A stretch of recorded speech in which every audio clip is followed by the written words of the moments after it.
My background, in brief, I'll talk a little bit about Zip2 and PayPal, and then mostly about space and what we're doing in space.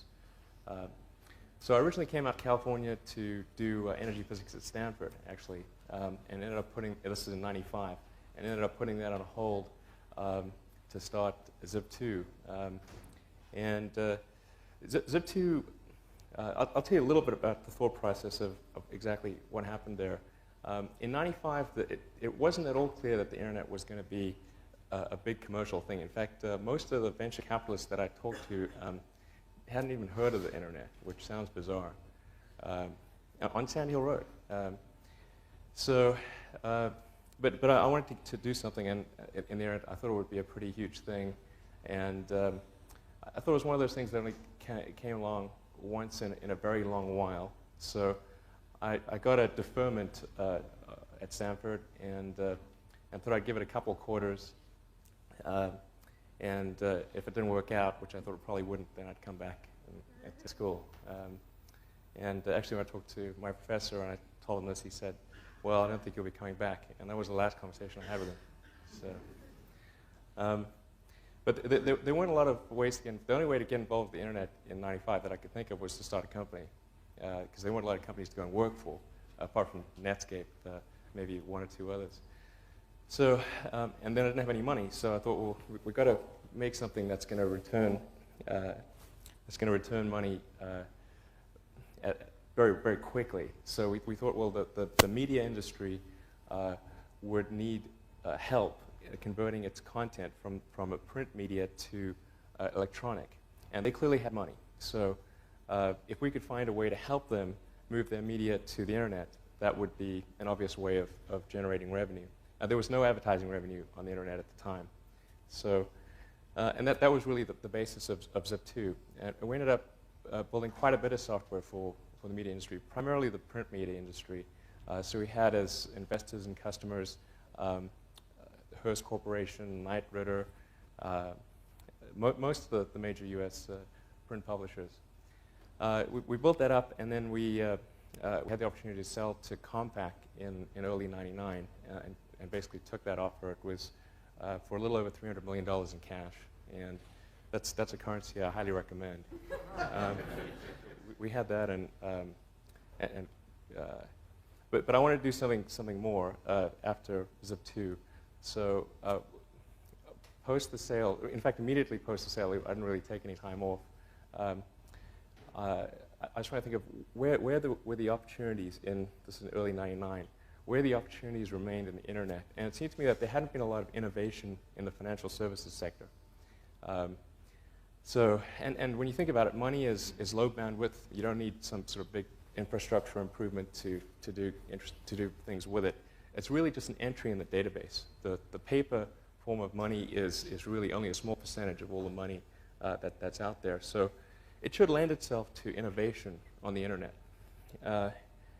So we thought of a couple of different things we could do. One of the things was to combine all of somebody's financial services needs into one website, so you could have banking, brokerage, insurance, and all sorts of things in one place. And that was actually quite a difficult problem to solve. But we solved most of the issues associated with that. And then we had a little feature which took us about a day.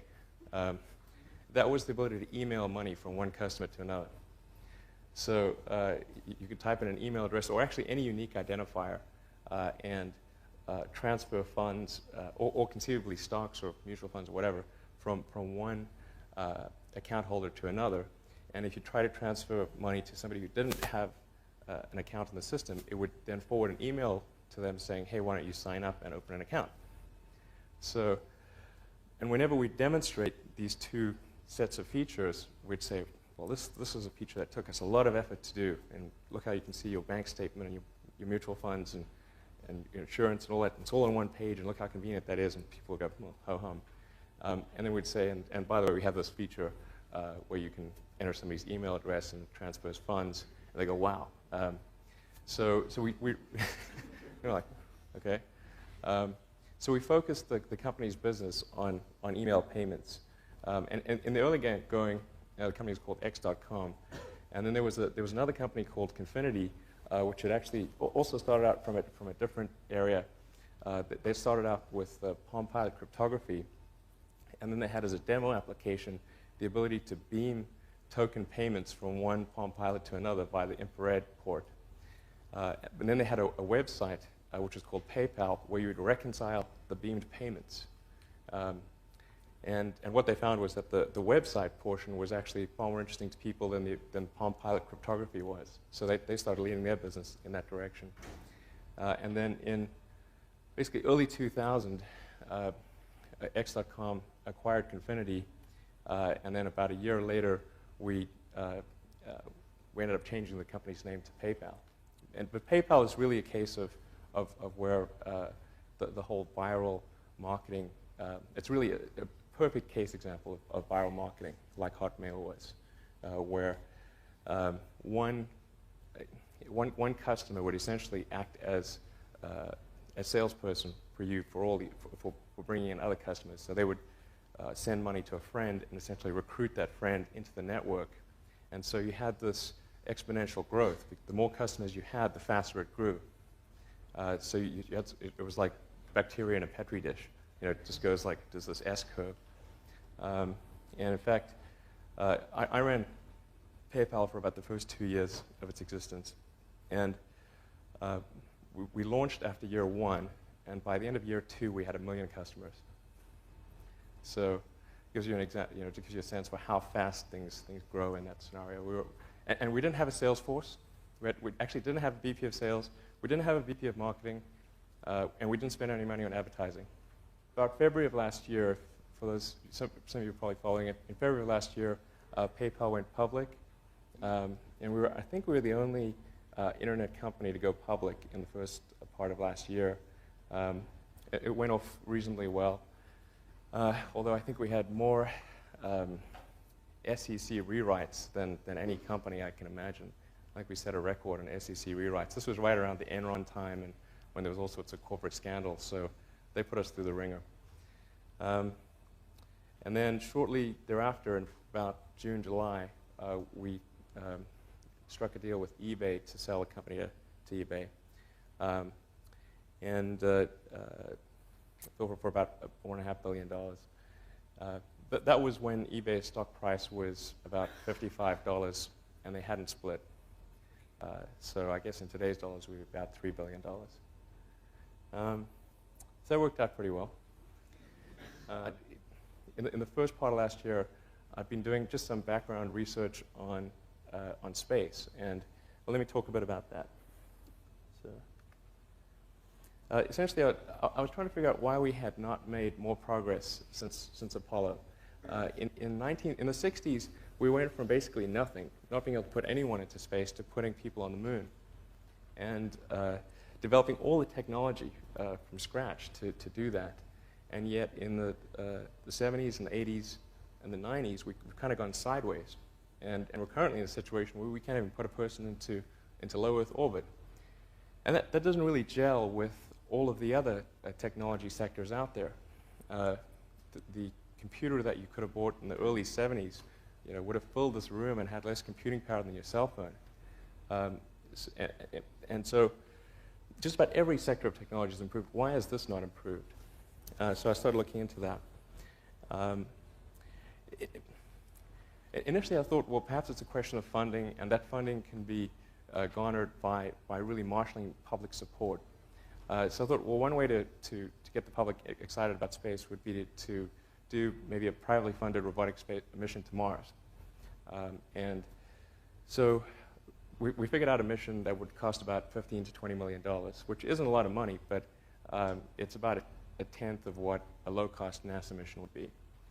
And the idea was called Mars Oasis, where we'd put a small robotic lander on the surface of Mars with seeds and dehydrated nutrient gel that would hydrate upon landing, and you'd have plants growing in a Martian radiation and gravity conditions. And you'd also be maintaining essentially a life support system on the surface of Mars. And this would be interesting to the public because they tend to respond to precedents and superlatives. And this would be the furthest that life's ever traveled and the first life on Mars, so pretty significant. And then when I started looking at launch vehicles, the lowest cost vehicle in the US is Boeing's Delta II, which costs about $50 million. And that's a bit steep, what we were trying to do. So I made 3 visits to Moscow, to Russia, to look at buying a Russian launch. It's actually pretty interesting going to Moscow to negotiate for a refurbished ICBM. If on the range of interesting experiences, that's pretty far out there. But we actually did get to a deal, but there were so many complications associated with the deal that I wasn't comfortable with the risks associated with it. So when I got back from the 3rd trip, I thought, well, why is it the Russians can build these low-cost launch vehicles? Because it's not like we drive Russian cars, fly Russian planes, or have Russian kitchen appliances. And when's the last time you bought something Russian that wasn't vodka? So I think the U.S. is a pretty competitive place, and we should be able to build a cost-efficient launch vehicle. So I put together a feasibility study which consisted of engineers that have been involved with all the major launch vehicle developments over the last 3 decades. And we iterated over a number of Saturdays in the beginning of last year to figure out, well, what would be the smartest way to approach this problem of not just launch cost, but also launch reliability. And we came up with a default design. And that actually, sort of fortunate timing, that feasibility study finished up right around the time that we agreed to sell PayPal to eBay. So coincident with that sale, I moved down to LA, where there's actually the biggest concentration of aerospace industry in the world. It's actually the biggest industry in Southern California, much bigger than entertainment or anything else. I was living in Palo Alto for about 9 years before that. So, just to talk a little broadly about space and where things are today. Obviously, US government manned exploration is not in a great place. We've got the 3 remaining shuttles are grounded. It looks like first flight might only be a year from now, if that. And we've got a vehicle that is incredibly expensive and really quite dangerous. It's, for reasons mentioned there, it's got a side-mounted crew compartment, so if there's an explosion, it's basically instant death. You've got solid rocket boosters, which once you ignite them, you can't turn them off.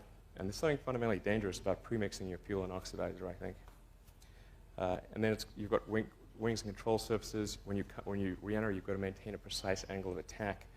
Even a momentary variance in that can break the whole vehicle apart. So, and then of course it's got no escape system. So if anything does go wrong, you're toast. And you've got a cost that is really pretty hard to fathom. The shuttle program, when you add up all the pieces, is about $4 billion a year. And so you can divide $4 billion by the number of flights, and that'll tell you what the cost is. And if there's, say, 4 flights a year, which they haven't been for a while, then you're talking about $1 billion a flight. The plans for the immediate future are obviously we've got to continue building the space station. So we're going to keep flying the shuttle, but I think it's probably going to be the minimum number of shuttle flights that we need to launch. The long-term plans are to build something called orbital space plane. And I say plane in quotes because one of the options is a capsule. So it should be called maybe orbital space thing. But the basic idea is to have something that's hopefully a little cheaper and a lot safer than the space shuttle. So in particular, it's going to have an escape system. So if something does go wrong, you can abort to safety. The downside is that while it might be a little cheaper, it's still going to be pretty darn expensive. The estimated cost per flight of orbital space plane is somewhere in the region of $300 to $400 million a flight. And of that amount, just $200 million alone goes to Boeing for the Delta IV Heavy expandable booster. It's a $15 billion development effort and expected to be completed in 9 or 10 years. Now, typically things have not been under budget and under time. So it's unlikely, I think, given historical precedent that it will stay within $15 billion and the 2012 timeline. And a bit about what's going on elsewhere in the world. In Russia, this is really, the Soyuz is our only access to space station. It's considerably cheaper, considerably safer. The Soyuz has a very good track record. The crew is top-mounted. It has an escape system. There are no wings or control surfaces to go wrong.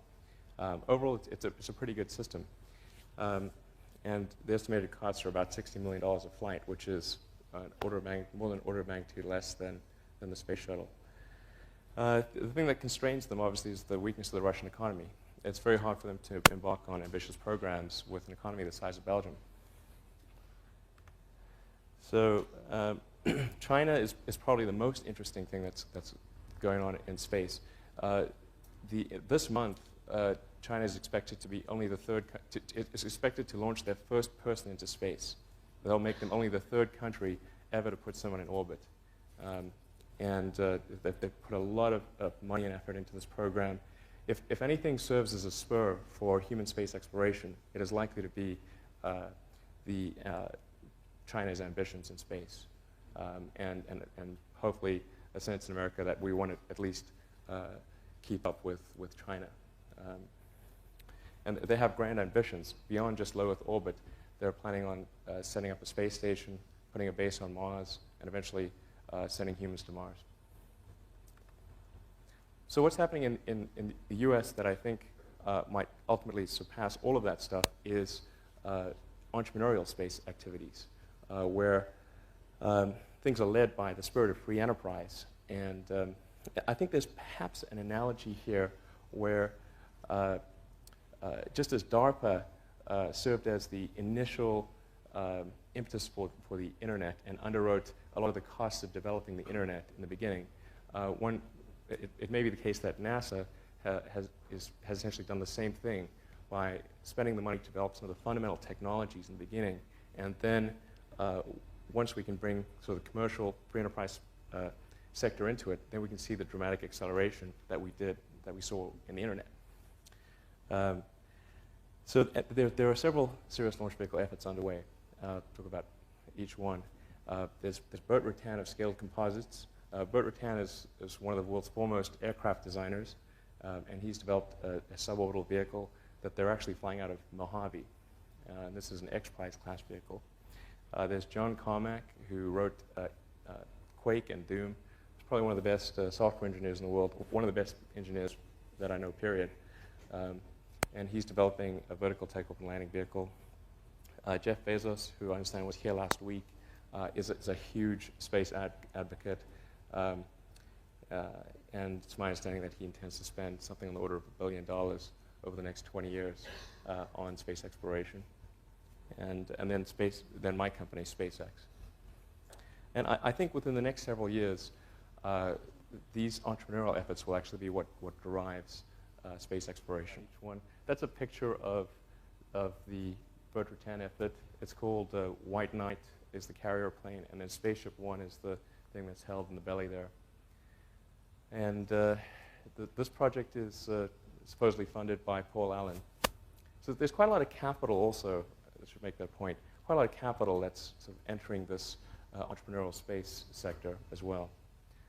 The only drawback, I think, of this architecture is that it's not really scalable for something that would get to orbit. This is pretty good for suborbital, but I think the architecture would need to change for an orbital vehicle. And there's John Carmack's effort. He's a little irreverent. This is from his website. His vehicle is a vertical takeoff and landing vehicle. He's made really incredible progress for somebody who has no background in aerospace engineering and is also kind of doing it all himself with him and like 3 buddies. And I think they will make something that works. Actually, if you can check out their website, Armadillo Aerospace, it's pretty interesting stuff. But in order to get to orbit, this would require a substantial improvement in the mass efficiency and the engine efficiency, and probably be a 2-stage vehicle. Jeff Bezos, who I'm sure almost everyone here is aware of. He is a pretty huge fan of space. In fact, his high school valedictorian speech was about the necessity of humanity expanding to other planets. So it's pretty important to him, from what I understand. This is our effort. We're spending quite a bit more than the 3 prior entities that I mentioned. In some cases, probably an order of magnitude more, because what we're doing is really an order of magnitude more difficult. We're building an orbital launch vehicle. It's a 2-stage, very high efficiency engines, very high mass efficiency launch vehicle. And it's targeted to the satellite delivery market. So our approach is really to make this a solid, sound business. And so I've predicated the strategic plan on a known market, something that we know for a fact exists, which is the need to put small to medium-sized satellites into orbit. And so that's what we're going after initially. And then with that as kind of a revenue base, we will move into the human transportation market. So the long-term aims of the company are definitely in human transportation. But I think the smart strategy is to first go for cargo delivery, essentially, satellite delivery. And our eventual upgrade path is to build the successor to Saturn V, build a super heavy lift vehicle that could be used for setting up a moon base or doing a Mars mission. That would be the holy grail objective. On the upper right there, you can see a test firing of our engine. And on the lower right, you can see our first stage tank. This is an engine test of our main engine, which is called Merlin.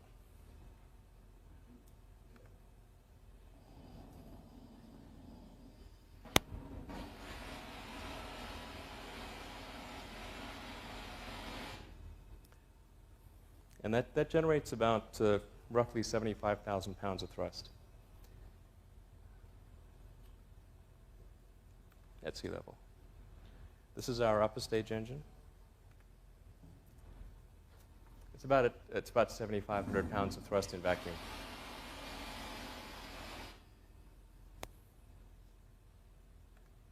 And this is an accelerated version of our launch sequence. Our first launch will be from the SpaceX launch complex at Vandenberg Air Force Base in approximately March of next year, basically early next year. And we will be flying a Navy satellite, Navy communications satellite. So it's notable because often launch vehicle companies are not able to get a paying customer on their first flight, but we've been able to do that. This is also the Falcon development at SpaceX is the fastest launch vehicle development in history, including wartime.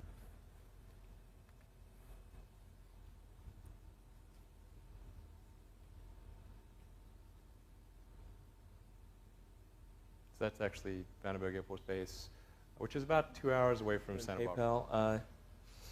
Well, I guess both of them had software as the heart of the technology.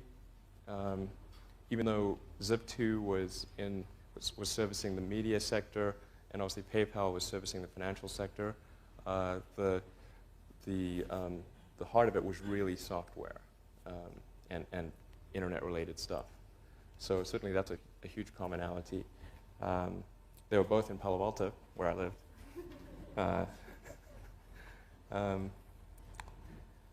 I think we took a similar approach to building both companies, which was to have a small group of very talented people and keep it small. I think PayPal had at its height probably 30 engineers for a system that's, I would say, is more sophisticated than the Federal Reserve clearing system. I'm pretty sure it is, actually, because the Federal Reserve clearing system sucks. So what else is there? It generally, I think the way both Zip2 and PayPal operated was really your canonical Silicon Valley startup. Pretty flat hierarchy. Everybody had a roughly similar cube, and anyone could talk to anyone. We had a philosophy of best idea wins, as opposed to the person proposing the idea winning because they are who they are. Even though there were times when I thought that should have been the way it goes.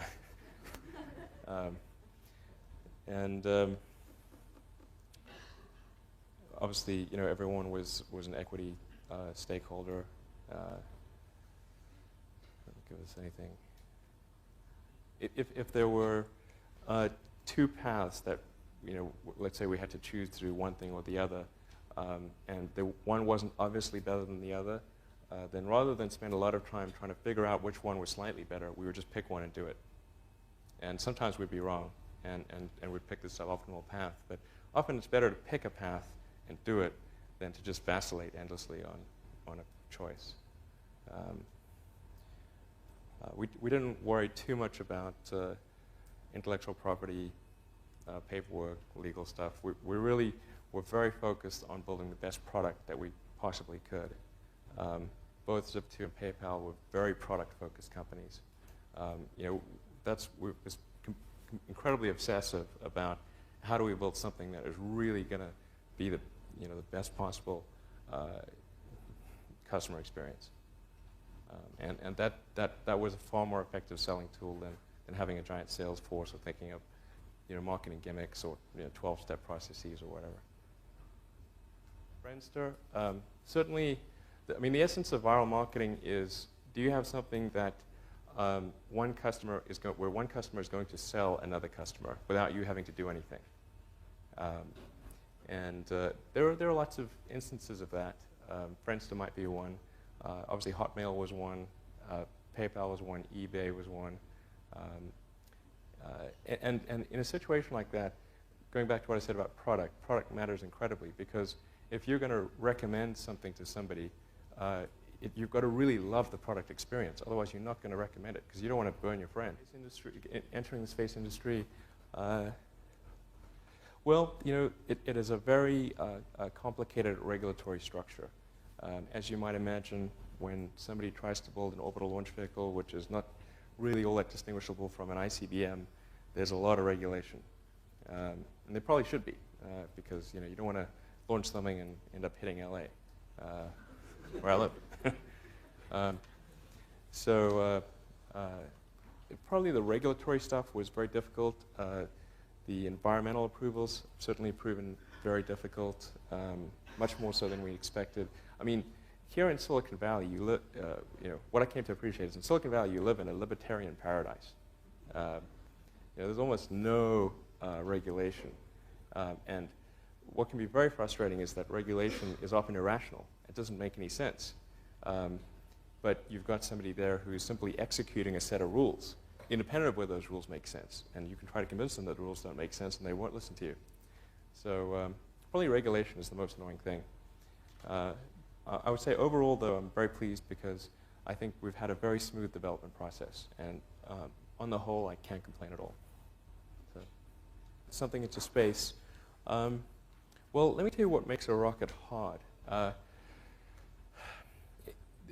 The energy and the velocity required to get into orbit is so substantial that compared to, say, a car or even a plane, you have almost no margin to play with. Typically, a launch vehicle will get about 2% of its liftoff mass to orbit. So, and that's the case for Falcon. And so if you can only get 2% of what your rocket weighs to begin with to orbit, if you're wrong by 2%, you're not going to get anything to orbit. Come crashing down in the Pacific somewhere. That means all of your calculations have to be right. If you miscalculate something, you get an answer wrong, it blows up.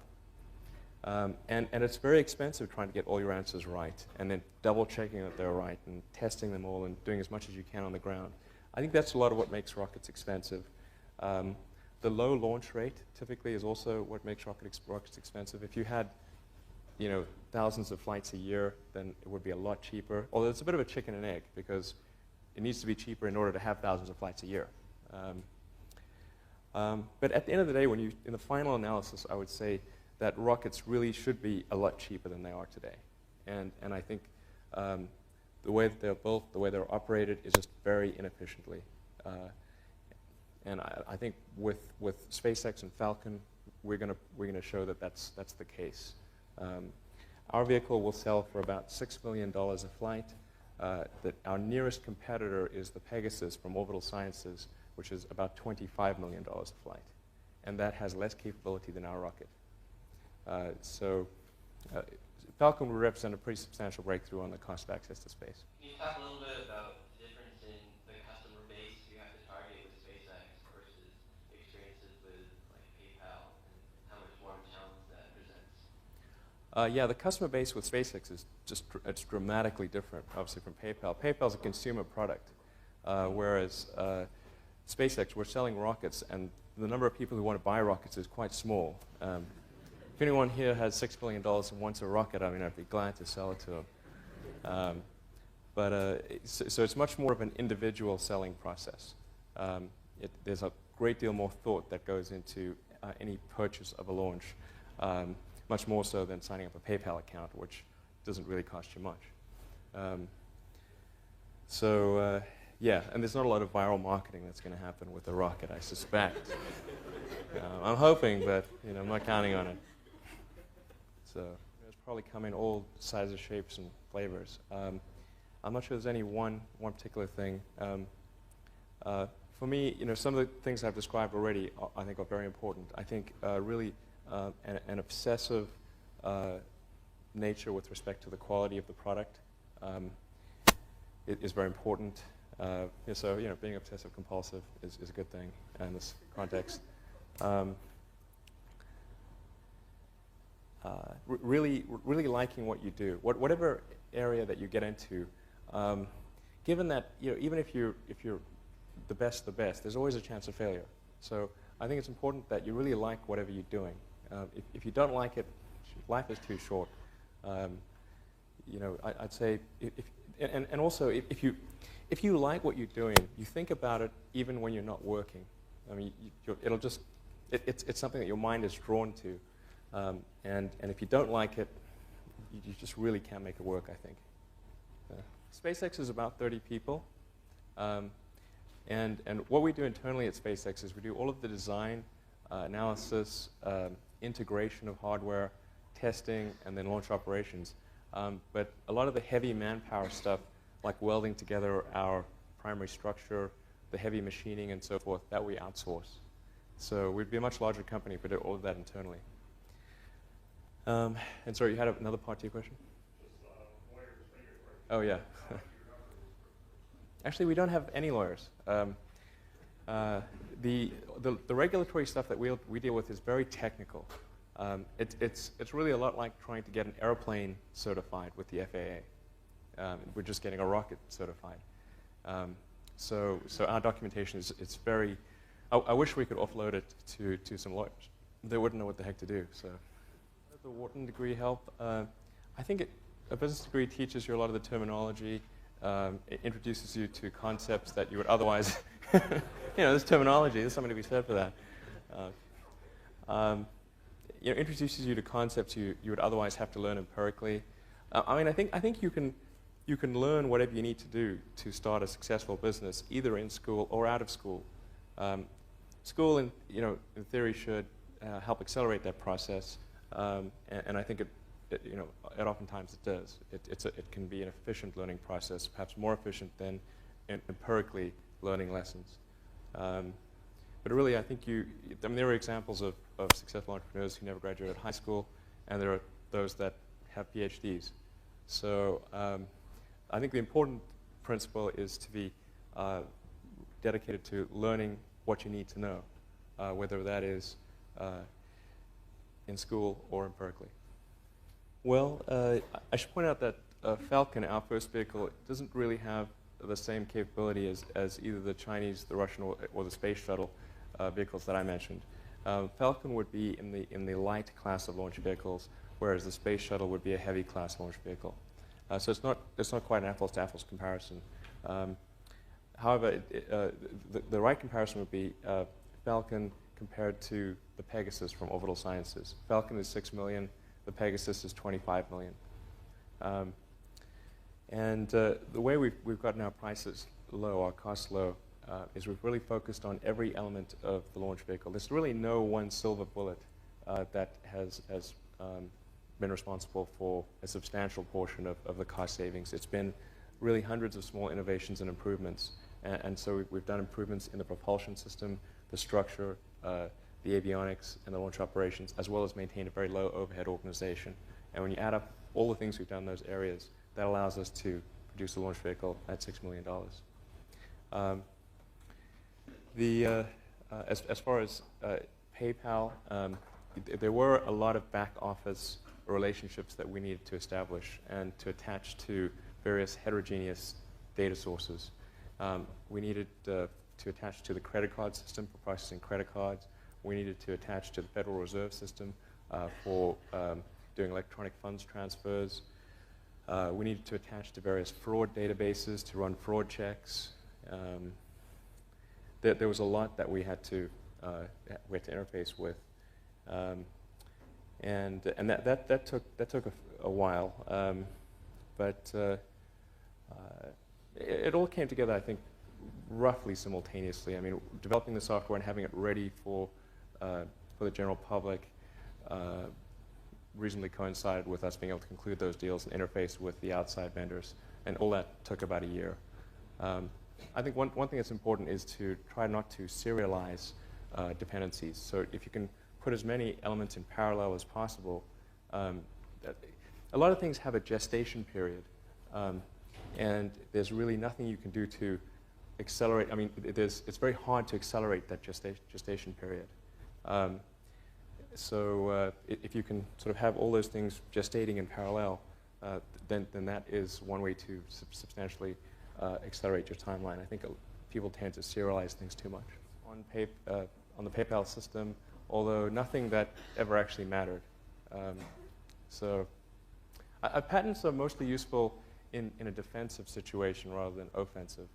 It can be very difficult to actually offensively prosecute a patent. So I think in certain industries, like pharmaceuticals and so forth, patents can be incredibly important. In software, particularly when you've got a very rapid life cycle, where you got a patent, but now it's redundant, so who cares? It's less relevant when you've got a rapid life cycle. I've looked at the various. There are a couple of things that I think are pretty bogus. One is space mining. Another is space solar power.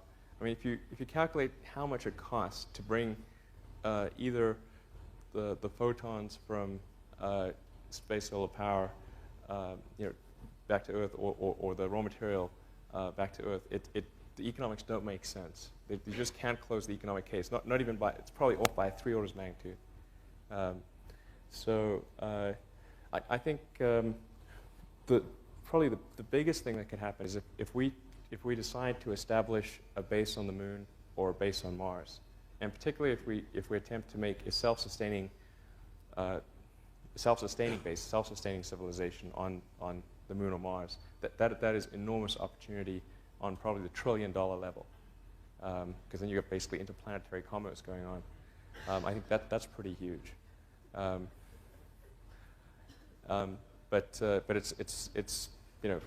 it's not going to be space solar power. It's not going to be space mining, I think.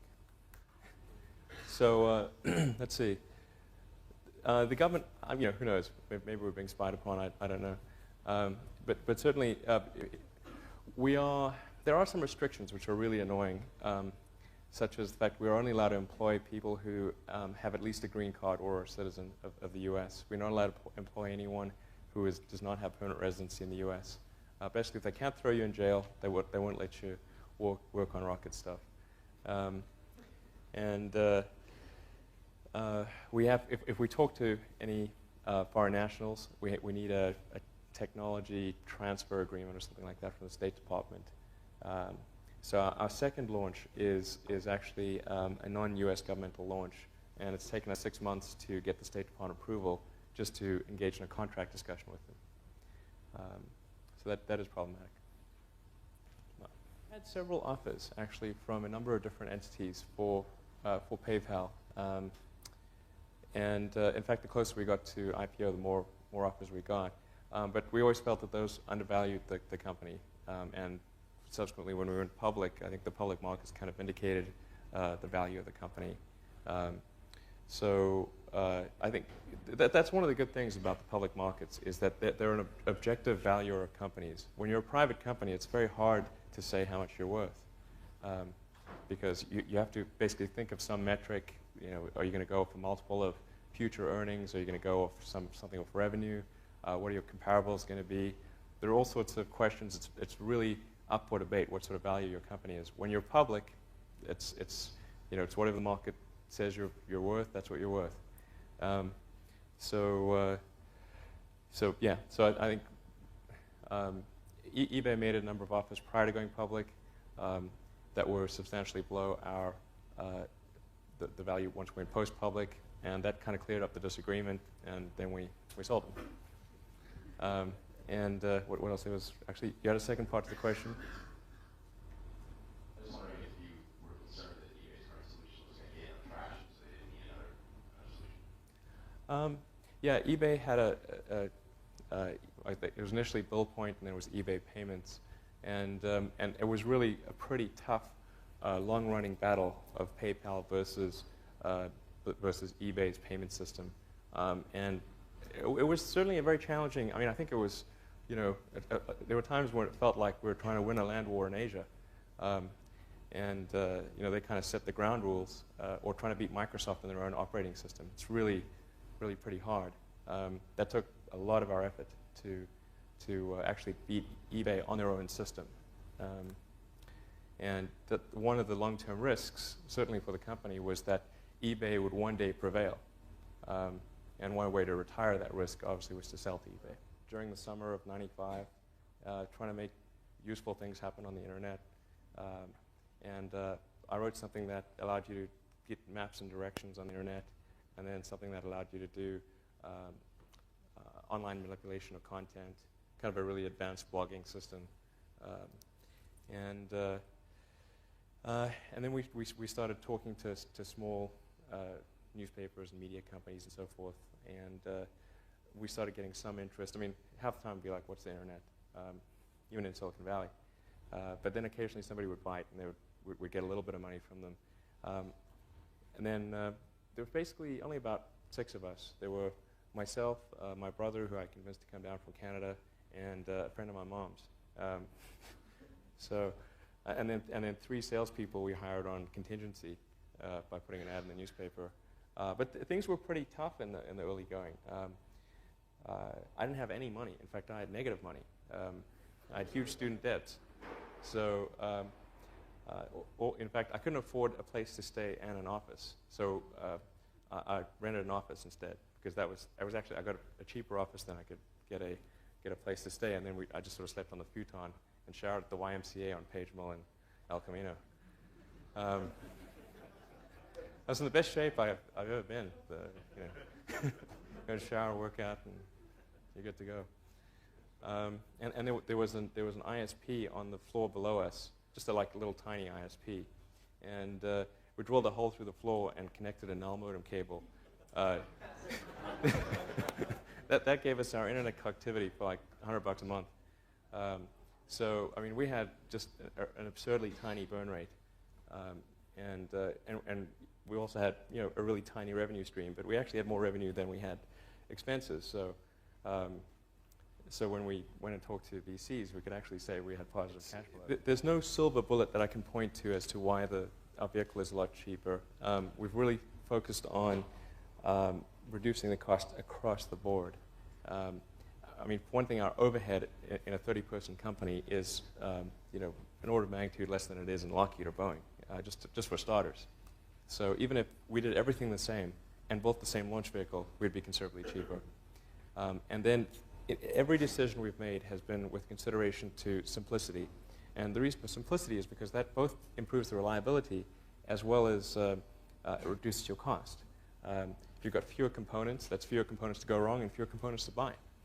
I think there's a fairly significant innovation in our airframe, which is semi-pressure stabilized monocoque with variable skin thickness and a common bulkhead, if you know what that means. I would need a diagram to explain it all.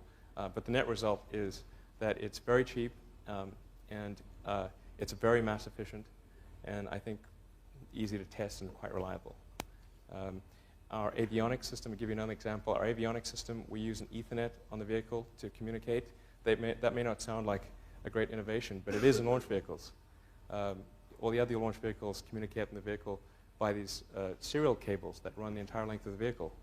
And so you've got these giant copper bundles as thick as your arm running up and down the vehicle. It makes it heavy, and it makes it expensive, and there's things like that which, when you add them all up, it makes a huge difference. Good question. That's a good question. No, I would not. I think SpaceX is not. This is advanced entrepreneuring, and it may also. I can't tell you how many people have said that. The fastest way to turn, the fastest way to make a small fortune in the aerospace industry is to start with a large one. Hopefully that doesn't work out. But I would definitely. I think space is a tough one for first-time entrepreneurs. You're better off starting with something that requires low capital, and space is a high capital effort. Sorry, last question.